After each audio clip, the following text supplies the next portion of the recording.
Welcome to Suman TV social impact stories. ఈరోజు అయితే ఈ వీడియో ప్రత్యేకించి ప్రతి ఒక్కరూ నేర్చుకోవాల్సినటువంటి విషయాలు పాఠాలు చాలా ఉన్నాయని చెప్పేసి చెప్తాను. నేను రామోజీరావు గారి జీవితం ప్రతి ఒక్కరికి ఆదర్శం, ఒక కంప్లీట్ ఎడ్యుకేషన్ అని చెప్తాను. అయితే ఇప్పుడున్న యువత, దానితో పాటు చాలామంది మేధావులు అండ్ పెద్ద పెద్ద వ్యాపార సంస్థలు పెట్టుకున్నటువంటి వాళ్ళు ఎవరైనా సరే కొన్ని విషయాలు రామోజీరావు గారి దగ్గర నుంచి నేర్చుకోవాల్సినటువంటి విషయాలు చాలా కీలకమైనవి చాలా ఉన్నాయి. సో అందులో మేము కొన్ని డిస్కస్ చేయడం జరుగుతుంది. ఈరోజు అంటే ఈ షోకి సంబంధించి నాతో పాటు రెగ్యులర్గా మా యాంకర్ ఉషా గారు అండ్ సిరి గారు అండ్ కొంతమంది ప్రొఫెషనల్స్ నాతో పాటు ఉన్నారు. ఏ క్వాలిటీ ఒక మనిషిని అంత గొప్పగా నిలబెట్టగలిగేలా చేశాయని చెప్పడానికి, ఆ క్వాలిటీస్ కొన్ని మాత్రమే మేము ఉదహరించి మాట్లాడుకోవడానికి మనతో పాటు రామ్ గారు అండ్ విజయ పెద్దన గారు అండ్ పృథ్వీ గారు మనతో పాటు ఉన్నారు. సో ఒక్కసారి ఏ క్వాలిటీ మనిషిని ఆ స్థాయికి తీసుకువెళ్ళగలిగింది అనేది డిస్కస్ చేద్దాం. హలో సార్, నమస్తే అండి. నమస్తే మ్యామ్. నమస్తే సార్. రామోజీరావు గారు ఇక లేరు అనేటువంటి న్యూస్ చూసినప్పుడు నాకు ఒక్కసారి ఒక్కొక్క హాఫ్ అన్ అవర్ ఏమీ అర్థం కాలేదండి. ఎందుకంటే మీడియా సంస్థ ఇవాళ ఇంత గొప్పగా ఒక గౌరవప్రదంగా ఉంది అని అంటే దానికి కారణం ఈవెన్ పేపర్ అయినా సరే ఆయన కీలకం అని చెప్పొచ్చు, నో డౌట్. దానికి నా ఎక్స్పీరియన్స్ కూడా సరిపోదేమో మాట్లాడుకోవడానికి. సో అలాంటి వ్యక్తి గురించి కొన్ని క్వాలిటీస్ ఇప్పుడున్న జనరేషన్ వాళ్ళు కానివ్వండి, లేదంటే పెద్ద పెద్ద మీడియా సంస్థలకు సంబంధించినటువంటి వాళ్ళైనా సరే నేర్చుకోవాల్సినటువంటి విషయాలు, పాఠాలు చాలా ఉన్నాయని అనుకుంటాను. మీకు తెలిసిన క్వాలిటీస్? నారాజు, భారతదేశంలో తెలుగువాడు ఎక్కడున్నా సరే ఈరోజు ఖచ్చితంగా 2 నిమిషాలు మౌనాన్ని పాటించి బాధపడే రోజు. ఎందుకంటే రామోజీరావు గారు ఏ పని చేసినా తెలుగు వాళ్ళ జీవితాలని టచ్ చేయని పని ఏది చేయలేదు. ఆయన సంస్థలు కానీ, ఆయన విజన్ కానీ ఏది చేసినా తెలుగువాడికి అనుభవం లేనిది ఏది లేదు. ఉదాహరణ, ఆయన పేపర్ చదవని వాళ్ళు ఉండరు, ఆయన టీవీలో వార్తలు చూడని వాళ్ళు ఉండరు, లేదా ఆయన పచ్చళ్ళు రుచి చూడని వాళ్ళు ఉండరు, లేదా ఆయన చిట్ ఫండ్లో ఒక సభ్యుడు కానివాడు అయి ఉండరు. ఏదో ఒక రకంగా ప్రతి ఒక్కరిని వాళ్ళ జీవితాలని టచ్ చేసిన వాడు రామోజీరావు గారు. నిజంగా చెప్పాలంటే ఆయన విజనరీ లీడర్షిప్ని ఖచ్చితంగా మనం మాట్లాడుకోవాలి. ఆయన విజన్ ఎట్లాంటిదంటే, దృష్టి అంటే మన కళ్ళతో మాత్రమే చూసేది, మనసుతో కనిపించని భవిష్యత్తుని ముందుగానే చూడగలగడం దూరదృష్టి అంట. అట్లాంటి దూరదృష్టి ఉన్న మహామేధావి రామోజీరావు గారు. ఎట్లా అంటే నాకు కొన్ని విషయాలు గుర్తొస్తాయి. ఒకప్పుడు నేను చాలా చిన్నప్పుడే పేపర్ అది వచ్చినప్పుడు గుర్తుంది. ఈనాడు 1974-76 ప్రాంతంలో వచ్చింది. అప్పుడు అన్నీ బ్లాక్ అండ్ వైట్ పేపర్లే ఉండేవి. అప్పట్లో అన్నీ స్వాతంత్రోద్యమాల నుంచి వచ్చిన పేపర్లే ఉండేటివి. సామాజికంగా ప్రతి సామాన్యుడి కష్టాలని, సామాన్యుడి ఇబ్బందుల్ని హైలైట్ చేస్తూ పేపర్ ముందుకు వచ్చి అసలు ఏ స్థాయికి ఎదిగిందంటే, ఒక ప్రభుత్వాన్ని ప్రజాగళంతో శాసించగలిగే స్థాయికి ఒక దినపత్రిక రాగలదని నిరూపించిన వ్యక్తి రామోజీరావు గారు. ఆయన విజన్ ఎట్లాంటిదంటే, భవిష్యత్తులో ఎటువంటి ప్రభుత్వం, ప్రజల కోరికలను తీర్చే ఎటువంటి నాయకుడు ముందుకు వస్తే బాగుంటుందని ముందే ఊహించి వాళ్ళని ప్రమోట్ చేసి, అట్లాగే పత్రిక యొక్క ప్రాధాన్యత ఏంటో చెప్పినవాడు. అంటే ఎందుకు అంత విజనరీ అంటున్నా అంటే, ట్రెడిషనల్గా పత్రికలో ఉన్నవాళ్ళు, పబ్లిషింగ్లో ఉన్నవాళ్ళు ఎలక్ట్రానిక్ మీడియా టెక్నాలజీ డెవలప్ అవుతుంటే అందుకోవడం చాలా కష్టం. కానీ రామోజీరావు గారు 88 ఏళ్ల వయసులో ఆయన చనిపోయారు. ప్రతి ఏజ్లో, ఏ ఏజ్లో ఉన్నా సరే అప్పుడున్న టెక్నాలజీని వెంటనే క్యాచ్ చేసేవాడు. ఆ తర్వాత ఈటీవీ తర్వాత ఈటీవీలో ఛానల్స్, అసలు ప్రతి జోనర్కి ఒక ఛానల్ ఉండొచ్చు అని విజన్ చేశారు. అన్నిటికంటే ముఖ్యంగా చాలా ఇంట్రెస్టింగ్ నారాజు, ఆయన చాలా సినిమాలు కొంటూ ఉంటే చాలామంది నవ్వారు. ఏంటి ఆయన సినిమాలు ఇప్పుడు ఎవరు చూస్తారు, పాత సినిమాలు, బ్లాక్ అండ్ వైట్ సినిమాలు ఇవన్నీ ఎవరు చూస్తారు అని. ఎంత విజనరీ అంటే, సినిమాలు కొన్నప్పుడు నిర్మాతలే నవ్వి చాలా తక్కువగా ఆయనకు అమ్మేశారు. ఆయన అన్ని సినిమాలు తీసుకున్న తర్వాత సినిమా ఛానల్ పెడితే ఇవాళ ఆయన ఛానల్లో దొరికే సినిమాలు ఎక్కడ దొరకవు. సో అంత విజనరీ. తర్వాత మాహిష్మతి సామ్రాజ్యం, పెద్ద సామ్రాజ్యం బాహుబలిలో, అట్లాంటి సామ్రాజ్యాన్నే ఏర్పాటు చేసిన ఒక సామ్రాజ్యం రామోజీ ఫిల్మ్ సిటీ. అంటే అంత పెద్ద సామ్రాజ్యమే ఈయన సామ్రాజ్యంలో ఉంది. మీరు అలా చెప్తుంటే ప్రౌడ్గాను గూస్ బంప్స్ వస్తున్నట్టు నేను. నిజమే సార్, అదే అంత పెద్ద సామ్రాజ్యాన్ని స్టార్ట్ చేశారు. ఇండియా సినిమా ఏదైనా గర్వించదగ్గ సినిమా ఏదైనా ఉంది అని అంటే మన ఇండియన్ సినిమాలో బాహుబలి ఒకటి. అలాంటిది మన హైదరాబాద్లో పుట్టిందని అంటే ఇట్స్ అ గ్రేట్ థింగ్. భారతదేశంలో సినిమా స్టూడియోలు అంటే బాంబే తర్వాత చెన్నై. స్టూడియోలు అంటే కేవలం షూటింగ్ కోసమే, కానీ స్టూడియో అంటే ఇది కాదు అనే ఆయన విజన్ దాదాపు 10 ఎకరాలు, 15 ఎకరాలు, 20 ఎకరాలు, 25, 50 ఎకరాల్లో స్టూడియోలు కట్టే సాంప్రదాయం నుంచి ఆయన 2000 ఎకరాల్లో ఒక స్టూడియో కట్టి, ఎక్కడ ఇండియాలో ఉన్న ఏ బెస్ట్ స్టూడియోతోనే పోల్చడం కాదు, హాలీవుడ్ స్టూడియోతోనే పోల్చినంత గొప్పగా రామోజీ ఫిలిం సిటీ ఎప్పుడైతే స్టార్ట్ చేశాడో ప్రపంచ వార్తల్లోకి ఎక్కాడు. సో రామోజీ ఫిలిం సిటీ లాంటి ఫిలిం సిటీని నిర్మించి ఇవాళ హాలీవుడ్ సినిమాలు కూడా రామోజీ ఫిలిం సిటీలో షూటింగ్ జరుగుతాయి. అది విజన్ అంటే. అంతే కదండి విజన్. ఇప్పుడు ఛానల్ నుంచి, ఎలక్ట్రానిక్ మీడియా నుంచి మీకు విజన్ ఆయన గురించి చెప్పాలంటే, ఒకప్పుడు పత్రికల్లో ఉన్న ఛాలెంజ్ ఏంటంటే, పత్రిక ప్రింట్ అయితే సమయానికి డెలివరీ అవ్వడం పెద్ద ఛాలెంజ్, అందరి ఇంటికి డెలివరీ చేయడం. ఆయన అప్పట్లోనే ఏం చేశాడంటే మొబైల్ వ్యాన్లో ప్రింటింగ్ మిషన్ పెట్టి ఆ ఊరు చేరే లోపల ప్రింట్ అయిపోయి అక్కడ సప్లై చేసే ఒక గొప్ప థాట్ ఆయనకు వచ్చింది.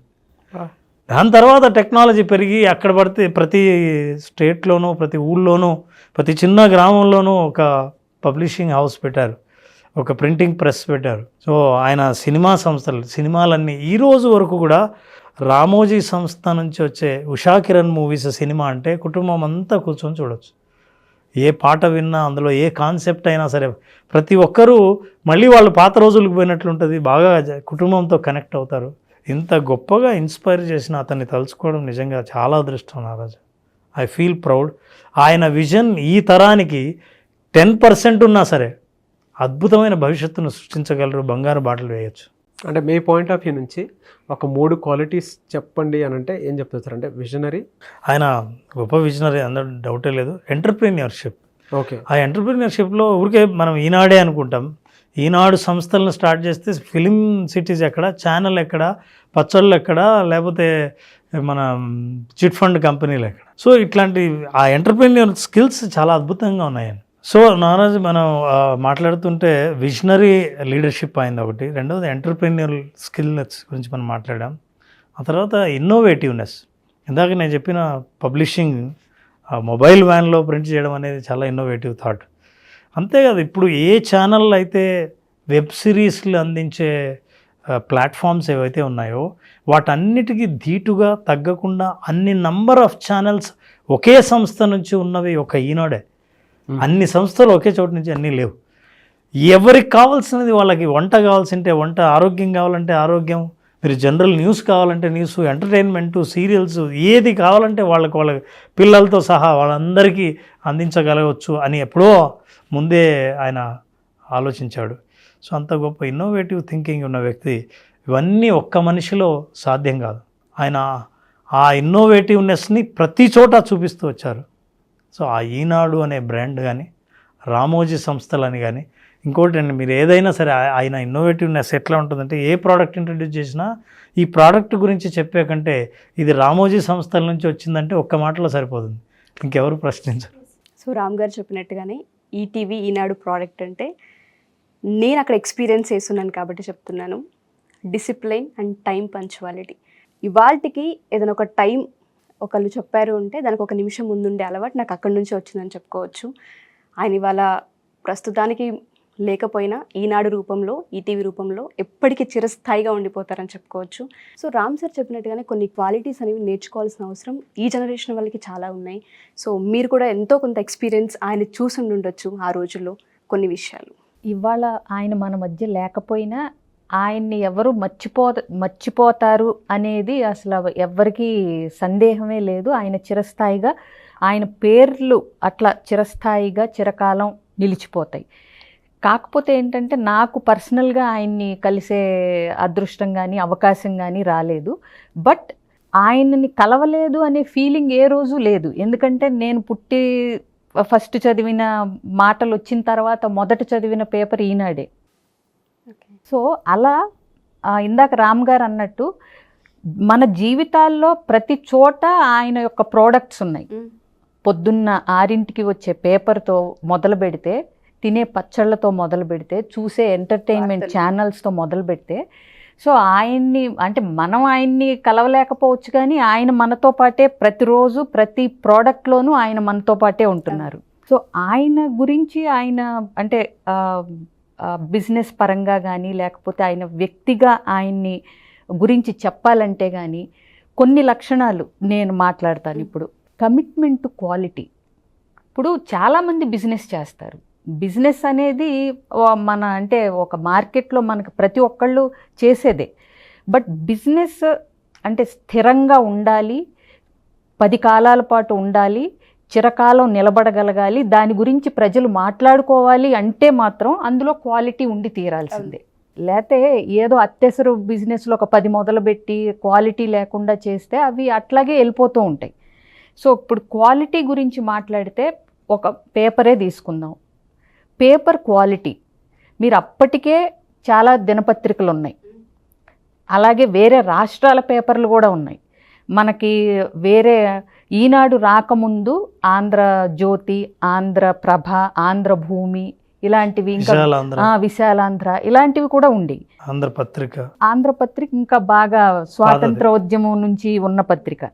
సో కానీ ఒకటే ఏంటంటే అసలు పేపర్ ఇన్ని పత్రికలు ఉన్నప్పుడు మళ్ళా దినపత్రిక తేవాలి అనే ఒక ఐడియా రావటమే అసలు ఒక గొప్ప విషయం. ఎందుకంటే అదొక కాంపిటేటివ్ ఏరియా.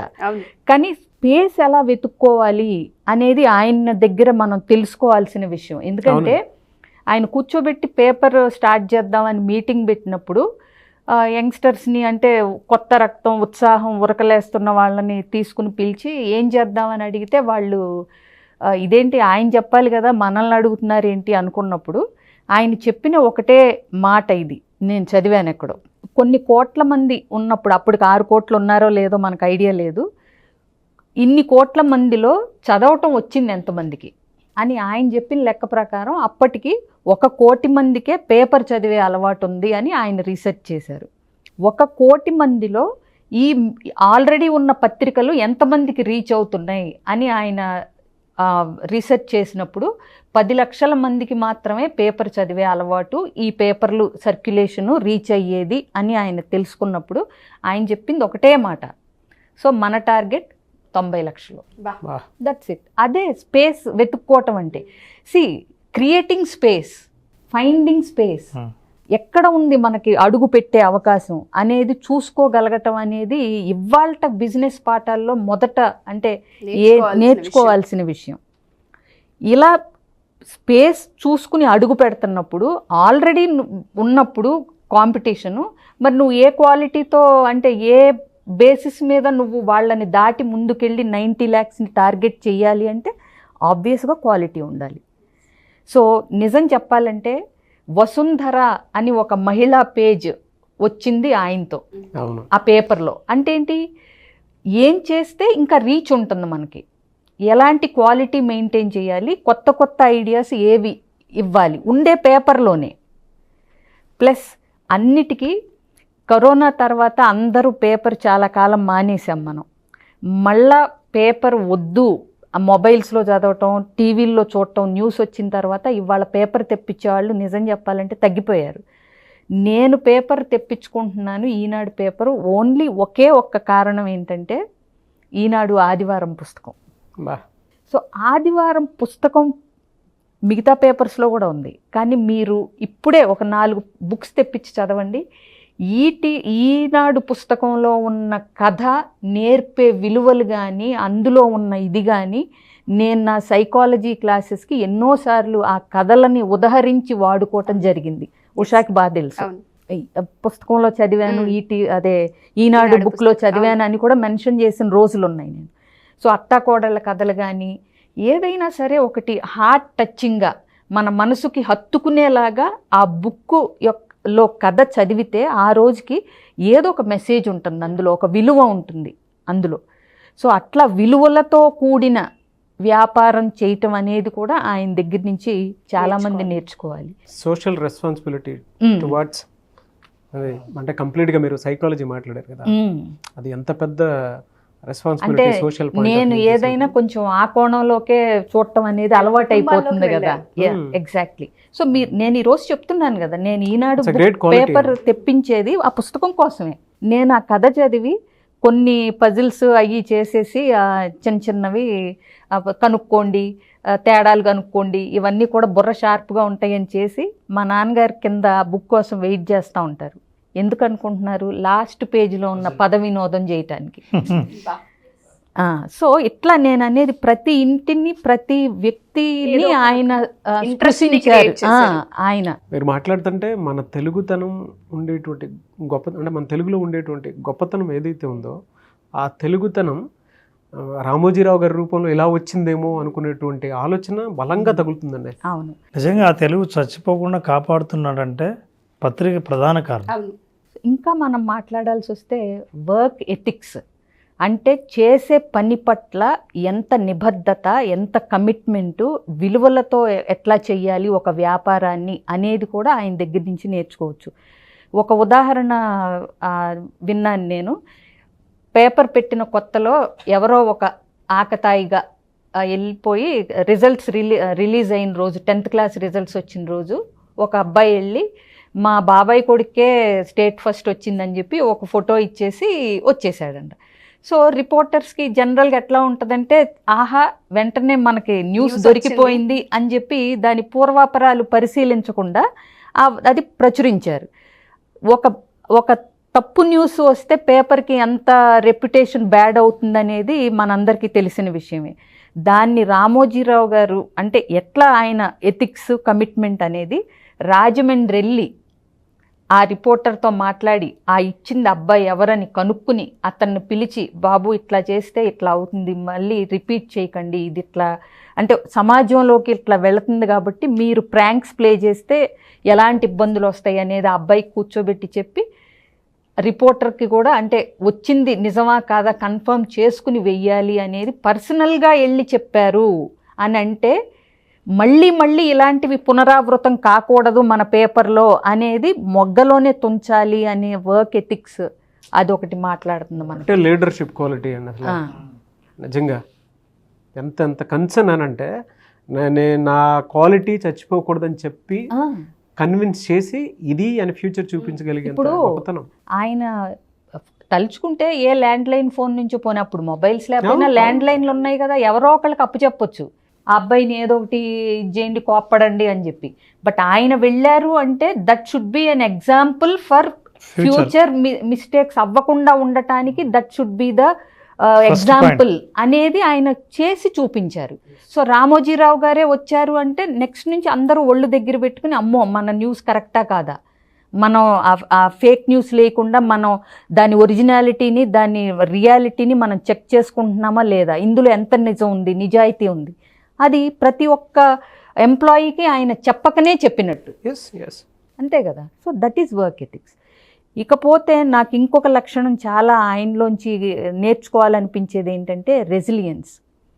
అంటే ఏదైనా జరిగినప్పుడు మళ్ళా వెనక్కి ఎట్లా రావాలి, ఏదన్నా ఒక నెగిటివ్ది జరిగినప్పుడు కానీ, ఒక బిజినెస్ లాస్ అయినప్పుడు కానీ దాన్ని తట్టుకుని మళ్ళా ఎట్లా బంతి లేచినట్టు ఎట్లా లేవాలి అనేది కూడా. ఇప్పుడు ఇన్ని బిజినెస్లు మాట్లాడుకుంటున్నాం మనం. ఆయన డాల్ఫిన్ హోటల్స్ ఉన్నాయి, మయూరిపై ఇది ఉంది, ఉషా కిరణ్ మూవీస్ ఉంది, అట్లాగే ఈటీవీ ఛానల్స్ ఉన్నాయి, ప్రియా పికిల్స్ ఉంది, ఇంకా చాలా ఉన్నాయి, నాకు టక్కును గుర్తురానివి ఇంకా చాలా ఉన్నాయి. బట్ వీటితో పాటు ఆయన నష్టపోయినవి కూడా ఉన్నాయి. ఒకటి ఇంగ్లీష్ పేపర్ కూడా పెట్టారు, న్యూస్ టైమ్స్ అని, అది 20 ఏళ్ల క్రితమే మూసేశారు, అది సక్సెస్ అవ్వలేదు. అట్లాగే సోమా డ్రింక్స్ అని ఒక కూల్ డ్రింక్ టైప్ది ఒకటి పెట్టారు, మ్యాంగో డ్రింక్, అది కూడా పోయింది. అవునా. అలాగే వసుంధర ఫర్టిలైజర్స్ అని చెప్పి ఆయన రైతులకి ఎప్పుడు, ఆయన రైతు కుటుంబంలోంచి వచ్చిన వ్యక్తి కాబట్టి ఎప్పుడు ఆ అగ్రికల్చర్ చుట్టూ ఆయన మనసు ఉండేది. సో వసుంధర ఫర్టిలైజర్స్ అని పెట్టినప్పుడు అది కూడా పెద్ద సక్సెస్ అవ్వలేదు, 2 ఏళ్లలో తీసేశారు. ఈ వసుంధర అనేది నాకు ఏంటి అనేది ఒక డౌట్. అంటే ఆయన లైఫ్లో ఎవరన్నా వసుంధర పేరు గల వ్యక్తి ఉన్నారా అని, ఎందుకంటే మహిళా పేజీకి కూడా వసుంధర అనే కదా. అవును అవును. సో అదొకటి. సో వీటి నుంచి ఒక పాఠాలు నేర్చుకుని మళ్ళీ అంటే ఒక యాంగిల్లో నష్టం వచ్చినా రెండో యాంగిల్లో దాన్ని ఎట్లా పూరించుకోవచ్చు, ఎట్లా ఇది చేయొచ్చు. పైగా ఇవన్నీ స్టార్టింగ్ ఫేజ్లో పోయిన బిజినెస్లు, సక్సెస్ అయిన తర్వాత ఏదో పెడితే పోయినాయి కాదు. సో స్టార్టింగ్లో మనం ఒక బిజినెస్ పెట్టి అది లాస్ అయింది, మూసేయాల్సి వచ్చింది అన్నప్పుడు ఎంత అంటే నిరాశ, నిస్పృహలు ఉంటాయి ఒక మనిషికి ఎదిగే క్రమంలో.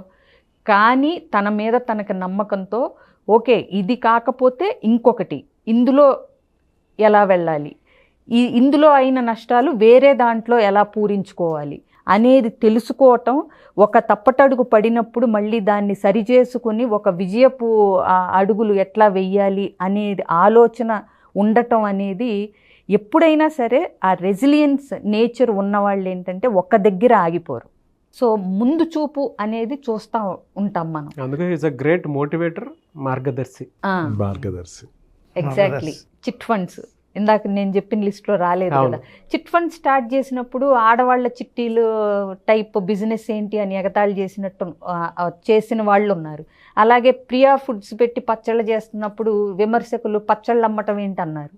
బట్ ఇవాళ ఈనాడు పేపర్స్ అంటే ఛానల్స్ వీటి తర్వాత ఎక్కువ రెవెన్యూ ఆయనకి ఇచ్చేది ప్రియా ఫుడ్సే, ప్రియా పికిల్సే. ప్రపంచంలో నలుమూలల తెలుగు వాళ్ళు రుచి చూశారు అంటే ఇప్పుడు స్వగృహ ఫుడ్స్ ఇవన్నీ వచ్చినాయి తర్వాత. కానీ ఆ రోజున అమెరికా, ఆస్ట్రేలియా, ఇంగ్లాండ్, దుబాయ్ ఎక్కడైనా సరే తెలుగువాడు అన్నవాడికి పచ్చడి మెతుకులు కావాలి, మన ఆంధ్ర ఫుడ్ కావాలి, వేడివేడి అన్నంలో ఆవకాయ కావాలన్నప్పుడు ఆ అవసరాన్ని గుర్తించింది ప్రియా పికిల్సే ప్రతి ఇంటికి. మన తెలుగు ప్రజల ప్రతి వ్యక్తిలోనూ తెలుగుతనంతో పాటు మీరు చెప్తున్నటువంటి ఇందాక పచ్చళ్ళు రుచులు కూడా, మనోభావాలు, రుచులు కూడా ఆయన ఇమిడీకృతం చేశారంటే అసలు నోటి మాట రావట్లేదు. ఎంత స్పేస్, అదే నేను అనేది, ఎక్కడ ఎవరికి ఏది అవసరం ఉంది అది దాన్ని ఆయన బిజినెస్ కింద మార్చుకున్నారు.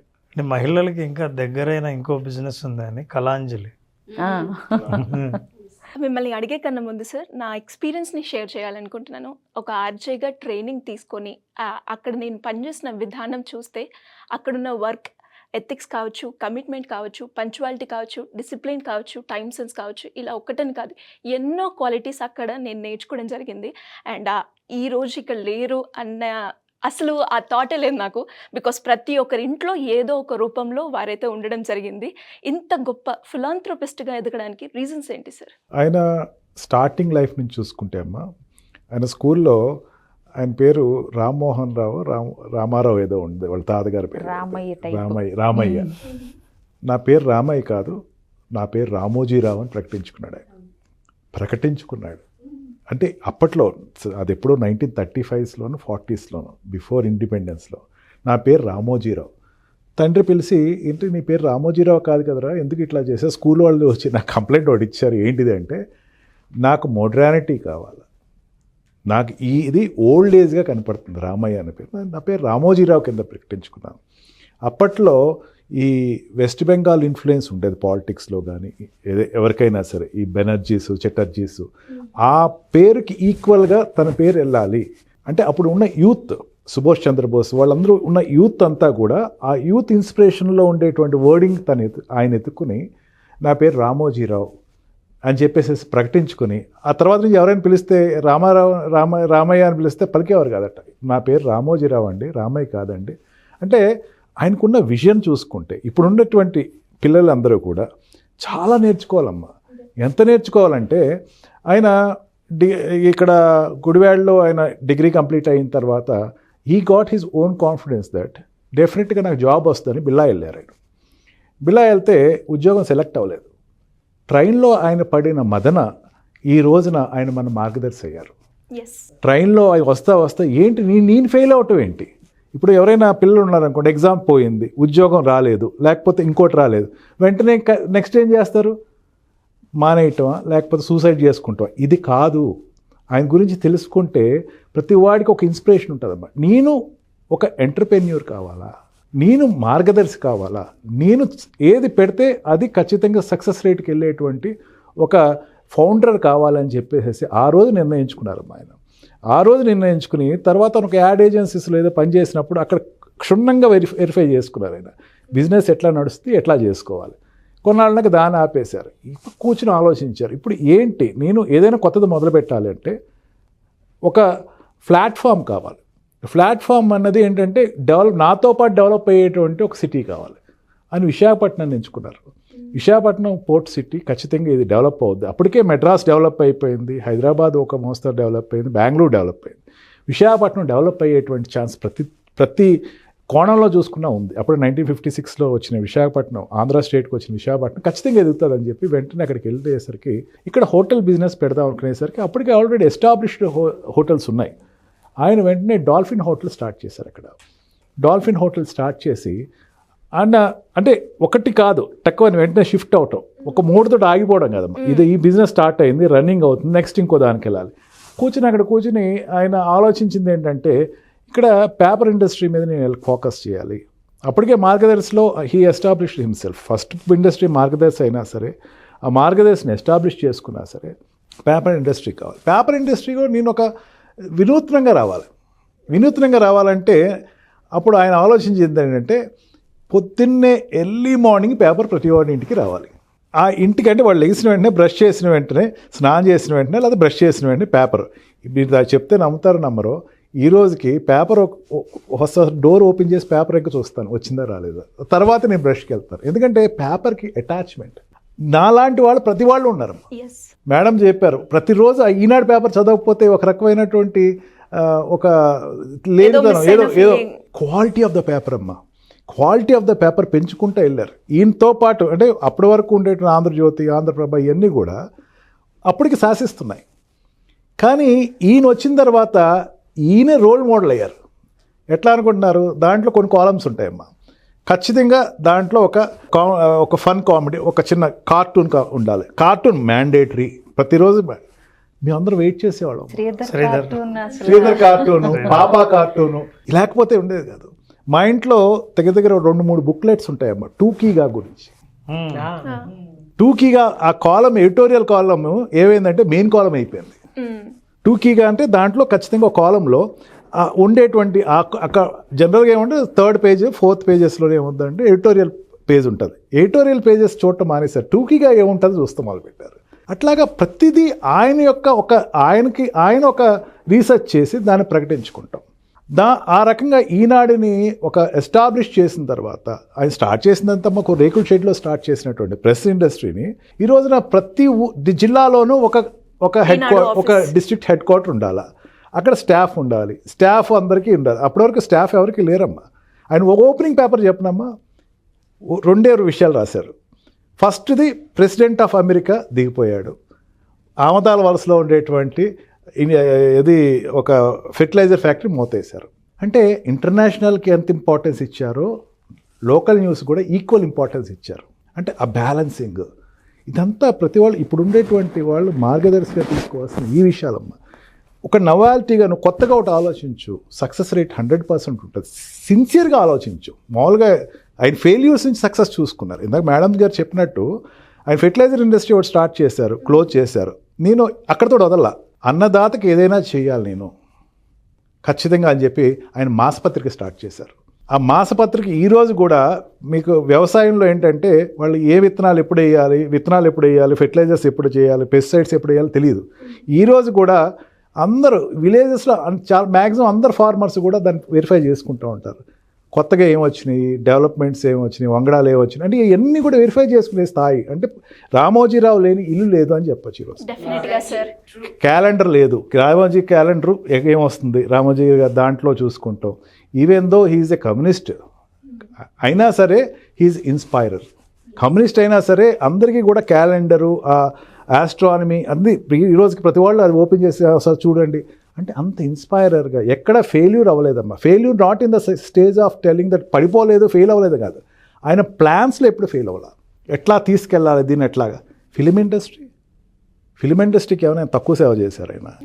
ఈ రోజున ఉన్నటువంటి బి గ్రేడ్ హీరోస్ కానీ, సెకండ్ స్టేజ్ హీరోస్ వచ్చిన వాళ్ళు అందరూ కూడా ఆయన వల్లే వచ్చారు. మాతృ సంస్థ జూనియర్ ఎన్టీఆర్ ప్రతి వాళ్ళు వచ్చింది top heroes. Ramoji film city అన్నది హాలీవుడ్. నా చిన్నప్పుడు అనుకునేవాడిని హాలీవుడ్ గురించి ఎక్కువ నేను చదువుతున్నప్పుడు, ద పేపర్లో కానీ బుక్స్లో చదువుతున్నప్పుడు హాలీవుడ్లో ఉంది మనకు రాదు, ఇంకా అసలు ఇంపాసిబుల్, ఇండియాకి అయితే ఇటువంటిది రాదు అనుకునే టైంలో I was shock to know that Ramoji film city హాలీవుడ్లో ఎట్లా ఉంది ఈక్వల్గా ఇక్కడ తీసుకొచ్చి పెట్టాడు. ఆయన హాలీవుడ్లో రీసెర్చ్ చేశారు. సార్ ఇందాక చెప్పారు రామోజీ ఫిలిం సిటీ ఒక ఎన్ని దాంట్లో ఒకసారి స్టూడియోలోకి వెళ్ళిపోతేనమ్మా మీకు మళ్ళీ ఒక ప్రొడ్యూసర్ లోపలికి వెళ్తే బాక్సెస్ తోటి బయటకు రావడం. కంప్లీట్, ఇంకేం లేదు. వాడికి ఏం కావాల్సి అక్కడ దొరికేస్తాయి. ఒక పోలీస్ స్టేషన్ కావాలా, ఒక ఎయిర్పోర్ట్ కావాలా, ఒక రైల్వే స్టేషన్ కావాలా, అన్నీ ఉంటాయి లోపలికి. అవుట్డోర్కి వెళ్ళక్కల. మా నాన్న పెళ్ళి అని ఒక సినిమా వచ్చింది, మీకు తెలుసో తెలీదు, ఫస్ట్ ఆయన ఫుల్ మూవీ షూట్ అన్నీ దాంట్లోనే ఉంటాయి. ఎయిర్పోర్ట్ దాంట్లో ఉంటుంది, ఒక రైల్వే స్టేషన్ దాంట్లో. ఆ షూట్కి వెళ్ళాలని చెప్తున్నాను, అందుకని అన్నీ దాంట్లోనే ఉంటాయి. అంటే ఇక ఎక్కడికి వెళ్ళక్కర్లేదు, మొత్తం ఇక్కడే కావాలి. ఈ రోజున హాలీవుడ్ హైదరాబాద్ హాలీవుడ్ అన్నీ ఇప్పుడు ఇక్కడ రామోజీ, ఈ రోజున రజనీకాంత్ గారు కానీ, అమితాబ్ బచ్చన్ గారు కానీ, ఇప్పుడున్న జనరేషన్లో ఉన్నటువంటి షారుఖ్ ఖాన్ కానీ, వీళ్ళందరూ కూడా ఇక్కడ స్టూడియోకి వచ్చి వాళ్ళు షూట్ వెరిఫై చేసేసుకుని షూట్ చేసుకుని వెళ్ళిపోవటం. ఈవెన్ మీకు తెలుసో తెలీదో, నేను ఒకసారి ఒక ఎయిర్పోర్ట్లో ఎక్కడ ఉంటే ఐఎమ్ అబౌట్ టు గో, నేను జాకీ చాన్ చూశాను మన హైదరాబాద్ దీంట్లో. ఏంటంటే ఆయన షూట్కి వస్తున్నారు ఇక్కడ, ఒక హాలీవుడ్ మూవీకో షూటింగ్ ఇక్కడికి వస్తున్నారు. ఆయనకి ఏదో కావాల్సినటువంటి ఎక్విప్మెంట్ ఇక్కడ ఉందంటే ఇక్కడ షూటింగ్కి వస్తున్నారట. అంటే ప్రతిదీ ఈజ్ అన్ ఇంటర్నేషనల్ ఇన్స్పైరర్ అమ్మ. హీఈస్ ఏ బుక్, హీఈస్ ఏ ఎడ్యుకేషన్ సిలబస్. ఇప్పుడు ఎవరైనా నీ డెవలప్ అవ్వాలి, ఏం చేయాలంటే ఏమీ అక్కర్లేదు. నువ్వు ఎవరో అబ్రాడ్ వాళ్ళనో లేకపోతే ఇంగ్లాండ్ వాళ్ళనో యూరోపియన్స్ చూడొద్దు. రామోజీరావు గారి గురించి చదువుకోండి, ఖచ్చితంగా నువ్వు ఇన్స్పైర్ అవుతావు. ఫెయిల్యూర్ మాత్రం ఖచ్చితంగా అవ్వవు, ఆయన గ్యారంటీ. డెఫినెట్గా సార్. అండ్ ఇంతసేపు మనం చూస్తూ ఉన్నాం, రామ్ గారు చెప్పినట్టుగా, మేడం గారు చెప్పినట్టుగా ప్రతి ఒక్క పాయింట్ని కనుక మనం చూస్తే అవన్నీ కూడా మనం నేర్చుకోవాల్సింది ఉంది. అండ్ దాంతోపాటు ఎంతోమందికి ఆయన మోటివేటర్గా, మార్గదర్శకర్గా, ఇన్స్పైర్గా, ఒక ఆంటర్ప్రీనియర్గా ఎన్నో క్వాలిటీస్ మనం తెలుసుకోవచ్చు. అండ్ నిజంగా ఆ సంస్థలో నేను పనిచేసినందుకు చాలా గర్వంగా ఉంది. Be proud of it. Yeah, మీరేం చెప్తారు ఉషా గారు? మీరు కూడా చేశారు సేమ్ అదే ఎక్స్పీరియన్స్. ఆ సంస్థలో నేను పనిచేసినందుకు చాలా ప్రౌడ్గా ఫీల్ అవుతున్నాను. చాలా విషయాలు అక్కడ మేము నేర్చుకున్నాము. ఒక చిన్న ఎక్స్పీరియన్స్ షేర్ చేస్తాను. మేము బ్యాచ్ 40 మెంబర్స్ మా బ్యాచ్. అందులో 30 మెంబర్స్ వరకు యాంకర్కి సంబంధించిన టెస్ట్ కట్టించాము. అంతమందిలో సెలెక్ట్ అయింది నేను ఒక్కదాన్ని. దానిపైన రామోజీరావు గారు సైన్ చేసి మరి ఇచ్చారు, అప్రూవల్ సెలెక్టెడ్ అని. అంత మంచి మెమరీ నాకు ఉంది ఆయన దగ్గర నుంచి. విజయ్ గారు చెప్పినట్టుగా, రామ్ గారు చెప్పినట్టుగా, పృథ్వీరాజ్ గారు చెప్పినట్టుగా చాలా విషయాలు ఉంటాయి. ఆయన జీవిత చరిత్ర కనుక ఒక్కసారి మనం కనుక చూసినా, విన్నా, చదివినా చాలా విషయాలు మనం నేర్చుకోవచ్చు. నా ఎక్స్పీరియన్స్ కూడా షేర్ చేస్తాను సార్. ప్రియా పికిల్స్లో నాకు ఆఫర్ వచ్చింది, నేను ఇటువైపు వచ్చాను కానీ బట్ కోఇన్సిడెన్స్ అనుకుంటాను. ప్రతి ఒక్కరికి ఒక్కొక్క ఎక్స్పీరియన్స్ ఉంది. అంటే ఇక్కడే తెలుస్తుంది మన తెలుగువాడి ఆత్మగౌరవం ఏదైనా ఉంది అని అంటే అది రామోజీరావు గారు ఏ విధంగా మనల్ని ఈ విధంగా కలిపారనేటువంటి చెప్పడానికి ద బెస్ట్ ఎగ్జాంపుల్ అని చెప్పొచ్చు. అంటే ప్రతి ఒక్కరిలోనూ ఒక్కొక్కరిలో ఒక్కొక్క క్వాలిటీతో పాటు అంటే మేము అసోసియేట్ అయ్యి ఉన్నామని చెప్పడానికి ఇదే బెస్ట్ ఎగ్జాంపుల్. నాకు ప్రియా పికిల్స్లో ఆఫర్ వచ్చింది, వాళ్ళిద్దరు అక్కడ చేస్తున్నారంటే రామోజీ ఫిలిం సిటీలో. చూడండి ఒక్కొక్కరిది ఒక్కొక్క క్వాలిటీ. మీరు ఇందాక చెప్తుంటే గూస్ బంప్స్ వచ్చేసారు నాకు నిజంగా. ముగ్గురు మూడు క్వాలిటీస్ చెప్పారు మీరు. ఆ 9 క్వాలిటీస్ కనుకుంటే ప్రతి మనిషి జీవితాన్ని ఎక్కడో వెతుక్కోవాల్సిన అవసరం లేదండి. వీడియో చిన్నదే అయినా సరే ఇందులో నేర్చుకోవాల్సినటువంటి పాఠాలు, తెలుసుకోవాల్సినటువంటి విషయాలు, అనుభవాలు చాలా ఉన్నాయని చెప్పొచ్చు. బట్ థ్యాంక్ యూ అండి. అందుకే సోషల్ ఇంపాక్ట్ స్టోరీస్ మీరు చూడండి, ఇటువంటి వీడియోస్ని షేర్ చేయండి. దయచేసి ఇటువంటి వీడియోస్ని పూర్తిగా చూసి కింద కామెంట్ బాక్స్లో పోస్ట్ చేసి కుదిరితే మీ ఒపీనియన్ ఏదున్నా సరే షేర్ చేయండి, ఎంకరేజ్ చేయండి. మీకు ఇంకెక్కడా దొరకదు ఇటువంటి స్టోరీస్ కానివ్వండి. ఇవాళ సోషల్ ఇంపాక్ట్ క్రియేట్ చేసినటువంటి స్టోరీస్నే మేము తీసుకుని మీ ముందు చెప్తున్నాము అని అంటే ఏదో లైఫ్ స్కిల్ని ప్రతి ఒక్కరిని ఇలా ఉంటుంది, ఇలా ఉండాలి అనేటువంటి అవేర్నెస్ని క్రియేట్ చేయడమే ఈ షో ఉద్దేశం. సో దయచేసి ఇటువంటి వీడియోస్ని షేర్ చేయండి. అండ్ ఒక్కసారి థ్యాంక్ యూ. అండ్ ఎక్కడున్నా కూడా రామోజీరావు గారి ఆత్మశాంతి చేకూరాలని మాత్రం మనస్ఫూర్తిగా కోరుకుంటాను. థ్యాంక్ యూ సో మచ్ అండి. సుమన్ టీవీలో మీ పర్సనల్ అండ్ బిజినెస్ ప్రమోషన్స్ కోసం కింది నెంబర్కి కాంటాక్ట్ చేయండి.